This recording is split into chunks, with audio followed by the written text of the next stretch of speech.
देखो व्यास, व्यास किसे कहते हैं? परिधि से परिधि तक और केंद्र से जाती हुई रेखा को, परिधि से परिधि तक और केंद्र से जाती हुई रेखा को वृत्त का व्यास कहते हैं। त्रिज्या किसे कहेंगे? केंद्र से परिधि तक की दूरी से त्रिज्या कहेंगे।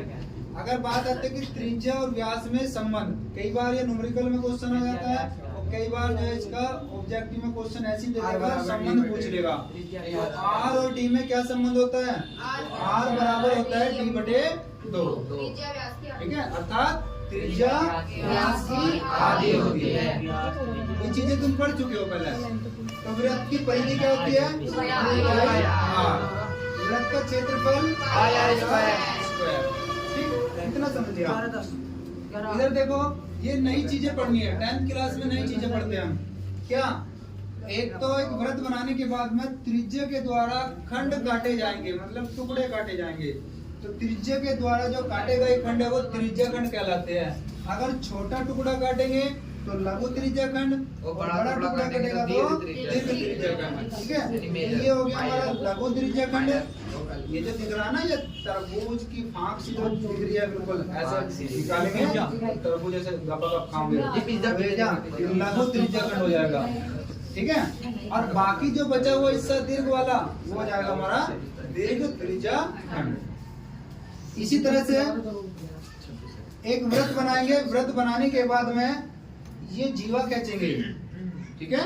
जीवा, जीवा परिधि से परिधि तक मिलाएंगे, मतलब परिधि से परिधि तक जो दूरी जाती है, जो लंबाई होती है वो जीवा कहलाती है। जीवा किसे बोलते हैं? परिधि से परिधि तक की जो दूरी होती है वो जीवा कहलाती है।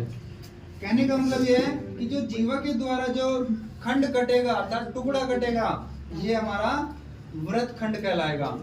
यहाँ से जीवा के द्वारा काटा हमने, ये जीवा है देखो, और जो नीचे वाला हिस्सा ये छोटा है और ऊपर वाला हिस्सा ये बड़ा है। छोटे वाले हिस्से को लघु वृत्त खंड और बड़े वाले हिस्से को दीर्घ वृत्त खंड, ठीक है।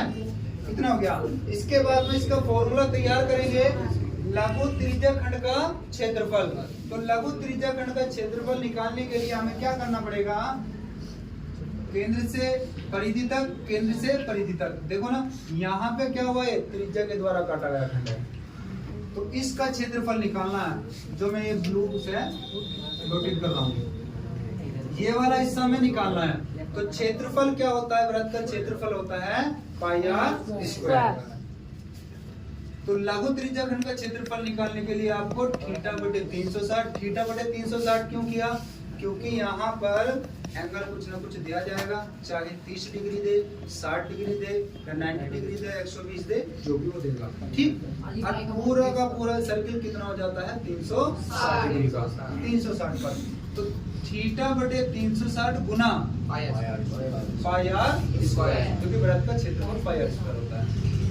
कुल मिलाकर बात यह है कि लघु त्रिज्या खंड का क्षेत्रफल आ जाएगा हमारा थीटा बटे 360 गुना पाई आर स्क्वायर।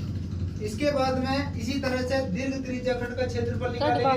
जो बचा हुआ ऊपर का हिस्सा है, मुझे ये बात बताओ, अगर ये थीटा है और पूरा को पूरे 360 होता है, तो ऊपर बचा हुआ हिस्सा क्या कहलाएगा? 360 माइनस थीटा, 360 माइनस थीटा कहलाएगा, ठीक। तो ऊपर का हिस्सा निकालना है। वृत्त के क्षेत्रफल में से अगर ये हिस्सा हमने घटा दिया लघु त्रिज्या खंड का, तो क्या निकल कर आ जाएगा हमारा? दीर्घ त्रिज्या खंड।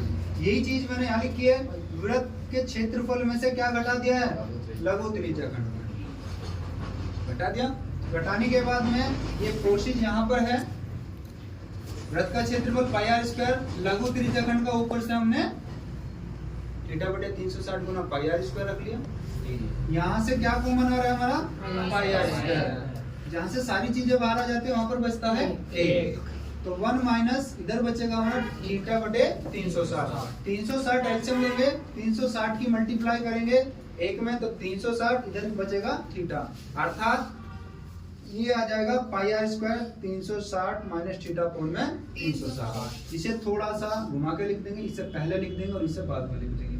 कुल मिला के आंसर जो आ जाएगा इसका, जो फॉर्मूला तैयार होगा हमारा दीर्घ त्रिज्या खंड का, 360 माइनस थीटा बटे 360 गुना पाई आर स्क्वायर।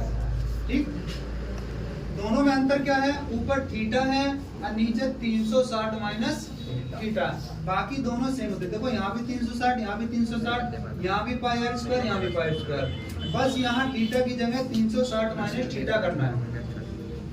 इतनी बात समझ में आ गई? Yes sir. ठीक है।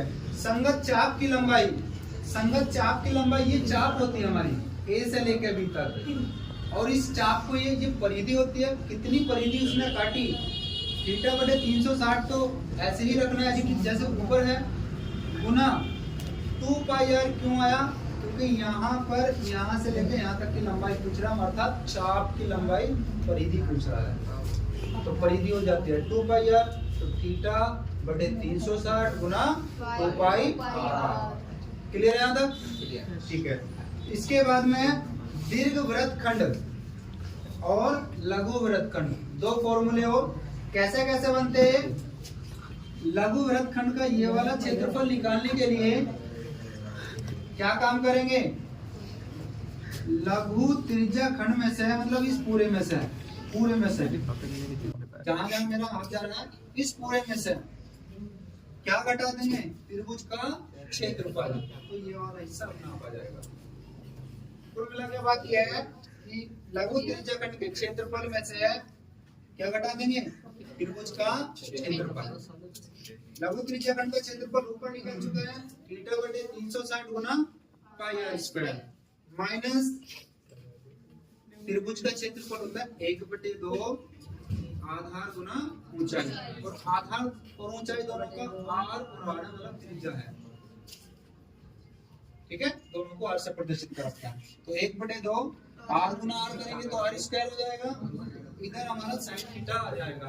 क्यों? क्योंकि साइन 90 का जो मान हो जाता है वो 1 होता है, अगर यहाँ कोस यूज करेंगे तो उसे 0 बना देगा, कोस 90 का मान 0 हो जाता है, और त्रिभुज का क्षेत्रफल कभी भी 0 नहीं होता है। ठीक है, अगर त्रिभुज का क्षेत्रफल 0 हो जाएगा तो वो क्या हो जाएगा? समरेख बिंदु हो जाएंगे, मतलब कि वो बिंदु बिल्कुल एक ही रेखा पर स्थित होंगे, और वो त्रिभुज का क्षेत्रफल कभी नहीं कहलाता समरेख बिंदु। ठीक है, समरेख बिंदु पढ़े ना तुमने? यस। समरेख बिंदु कहने का मतलब यह है कि एक ही रेखा पर स्थित है। अगर मैं यहाँ बात करूँ, ये चैप्टर नंबर 7 ये सब इसी में होते हैं। इसमें बताओ कितना क्षेत्रफल निकल कर आ रहा त्रिभुज का? कुछ भी नहीं। जहाँ पर एक ही रेखा पर सारे बिंदु स्थित होते हैं वहां पर ये त्रिभुज का क्षेत्रफल 0 हो जाएगा। लेकिन आप बात करेंगे इधर से, देखो ऐसे नापेंगे तो कुछ ना कुछ निकल कर आएगा क्षेत्रफल, तो इसलिए साइन थीटा हमने यूज किया है। साइन के साथ में अगर 90 अंश लेंगे तो वो 1 बना देगा, 0 नहीं बनेगा। फॉर्मूला बन जाएगा थीटा बटे 360 गुना pi r square minus 1/2 r square sine theta, r square sine theta. इसी तरह से दीर्घ वृत्तखंड का निकालेंगे ऊपर वाला। देखो ऊपर वाला निकालने के लिए ये वाला हिस्सा वृत्त के क्षेत्रफल में से क्या घटा देंगे? लघु वृत्तखंड का क्षेत्रफल। तो वृत्त के क्षेत्रफल में से लघु वृत्तखंड का क्षेत्रफल घटा दिया, हमने वृत्त का क्षेत्रफल रख दिया, ऊपर से ये रख दिया। ओके।